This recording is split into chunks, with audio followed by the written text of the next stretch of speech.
Meus amigos, o varejo brasileiro não é para amadores. A gente tem recebido os balanços das varejistas nacionais e os resultados não são nada animadores. Na realidade, são alarmantes os números que as varejistas nacionais têm apresentado para o segundo trimestre agora de 2023. Por exemplo, a gente tem visto a Magazine Luiza com problemas seríssimos, a gente tem visto a Via, a Marisa, a Americanas, enfim. As nossas varejistas estão patinando. E aí você pode estar pensando, tá bom, Josué, mas é porque o varejo, de uma maneira geral, está estagnado, as pessoas estão sem dinheiro, sem crédito. Pois é, o varejo ele está estagnado. Porém, o que está acontecendo é que, enquanto que as varejistas nacionais elas afundam, outras varejistas que atuam no mesmo setor estão crescendo forte. E essas varejistas que estão crescendo forte não são brasileiras, não são nacionais. São empresas internacionais que estão entendendo como é que se joga o jogo aqui no Brasil, sem politicagem, sem blá blá blá, sem conversinha fiada. O que eles fazem? Eles trabalham, eles entendem o que tem que ser feito, eles investem, eles assumem prejuízos, assumem riscos, mas depois de um tempo o que acontece? Você fazendo um trabalho certo, cara, não tem para onde correr.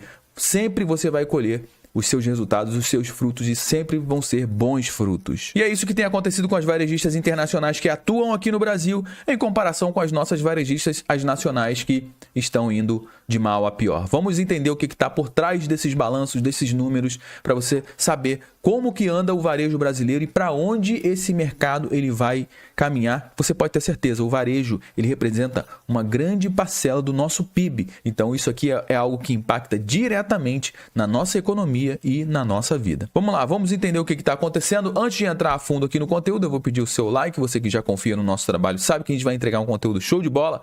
Já deixa o seu like, dá confiança. Caso você esteja aqui pela primeira vez, caiu de paraquedas aqui no canal, então calma, assiste o conteúdo até o final. No final, você perceber que em algum momento esse conteúdo agregou algum tipo de valor para você, aí sim faz sentido você deixar o seu like e se inscrever aqui no canal. Segue a sua consciência. Muito bem, vamos entender o que está acontecendo. Esse é o momento em que as varejistas que estão listadas na bolsa, as varejistas nacionais, elas começam a apresentar os seus balanços trimestrais. Então a gente já passou aqui pelo segundo trimestre de 2023 e eles começaram a apresentar o seu balanço. Na semana passada a Marisa apresentou o balanço, a Via Varejo apresentou o balanço e agora, nessa semana, quem apresentou por último foi a Magazine Luiza. E esse foi o resultado da Magazine Luiza, que vê o seu prejuízo mais do que dobrar no segundo trimestre para 302 milhões de reais. A receita, que basicamente é o que entra no caixa, ficou praticamente estável, bateu aqui 8,6 bilhões de reais, levemente acima do valor registrado no mesmo período do ano de 2022. Só que tem uma questão extremamente interessante para a gente analisar aqui, ó. Bom, a Magazine Luiza ela registrou um prejuízo de 302 milhões de reais no segundo trimestre agora de 2023, mais do que dobrando o seu prejuízo de 135 milhões que eles tiveram prejuízo no mesmo período no ano passado. A solução é o quê? É mudar tudo, é mudar governo, é mudar o presidente do Banco Central, porque tá tudo errado e a gente tá sofrendo com isso. Só que acontece que exatamente nesse mesmo período, esse número que era de 135 milhões, fechou agora em 302 milhões de reais no prejuízo. José, mas o que tem acontecido para a Magazine Luiza estar fechando no vermelho de uma forma tão forte agora? O que é isso? O que está acontecendo?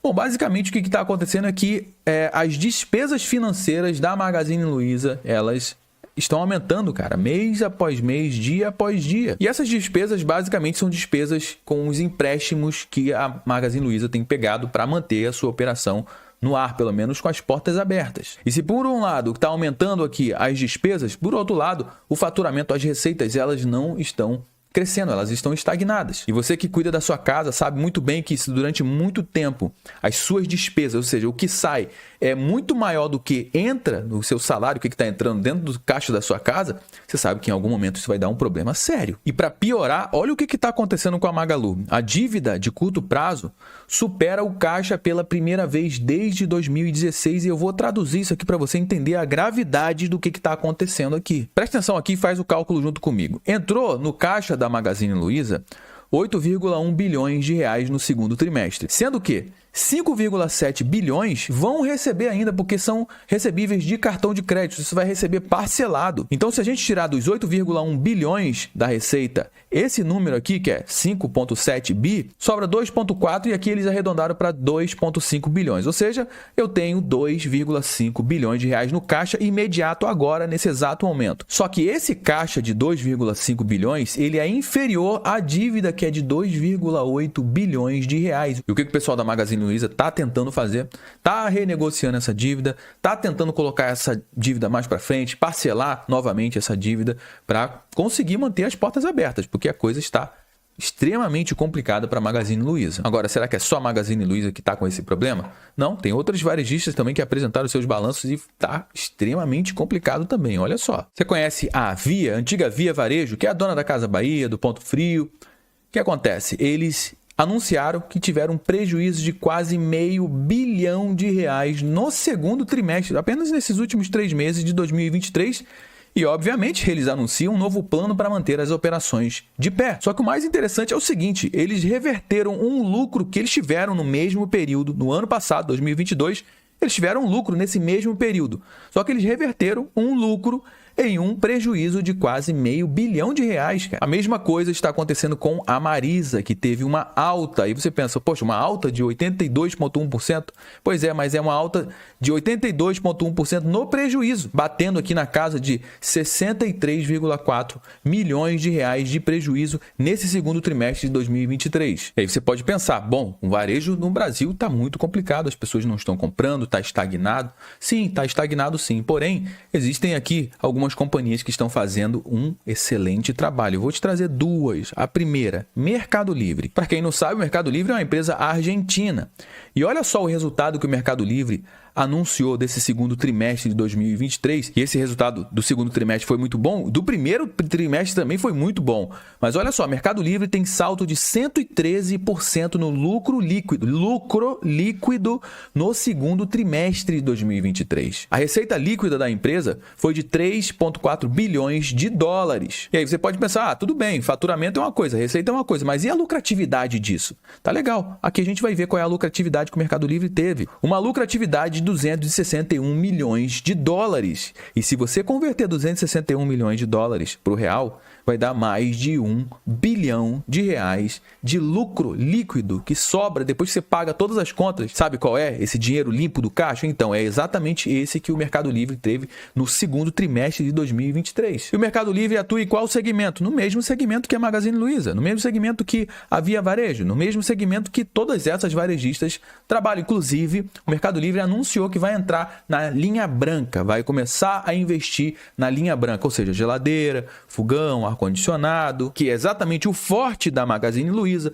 é o forte da Via Varejo. Você pode ter certeza que se já existe uma migração dos clientes dessas empresas para o Mercado Livre, essa migração vai ser maior ainda nos próximos anos. Pode escrever o que eu estou dizendo aqui. Agora vamos falar de uma outra empresa internacional que está aqui no Brasil também, a Shopee. A CIA, controladora da Shopee, registrou um lucro líquido de 330 milhões de dólares. Isso é lucro líquido no segundo trimestre. Tá bom, isso aqui são as vendas globais, mas vamos ver o que acontece aqui no Brasil. A CIA destaca que as operações da Shopee aqui no Brasil continuam a melhorar sua sustentabilidade econômica, com redução de perda na margem de 83% ao ano. O que acontece? A Shopee, ela perde 24 centavos de dólar por pedido feito aqui no Brasil. Você está falando, caramba, a Shopee é louca, está fechando no prejuízo. Porém, eles estão diminuindo a cada mês que passa a sua porcentagem, né?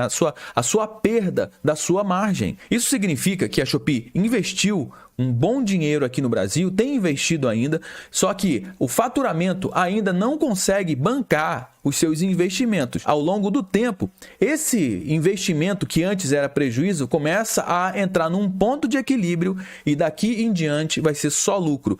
Aconteceu a mesma coisa com a Amazon aqui no Brasil também, que fechou durante muitos anos no prejuízo. Só que essas empresas, elas são inteligentes. Eles sabem quais são os investimentos que tem que ser feito. Eles sabem aonde investir o seu dinheiro. Ao invés de eles ficarem preocupados com política, com um monte de outras questões totalmente desnecessárias, eles focam em trabalhar. E depois de um tempo, o que acontece? Esse trabalho começa a gerar frutos, começa a dar lucratividade. A mesma coisa aconteceu com o Mercado Livre, que fechou também no prejuízo durante um bom tempo. Agora a gente está vendo a empresa fechando num lucro aí no último trimestre de R$1 bilhão, um lucro insano em comparação com as outras empresas que estão fechando somente no prejuízo aqui no Brasil. Eu gostaria que você deixasse nos comentários uma boa justificativa para as varejistas nacionais que estão fechando no vermelho, mês após mês, trimestre após trimestre, sendo que as suas concorrentes que atuam no mesmo segmento, elas estão conseguindo crescer. Qual seria uma justificativa viável para essas empresas, hein? Deixa aqui no comentário que eu quero saber a sua opinião com relação a isso.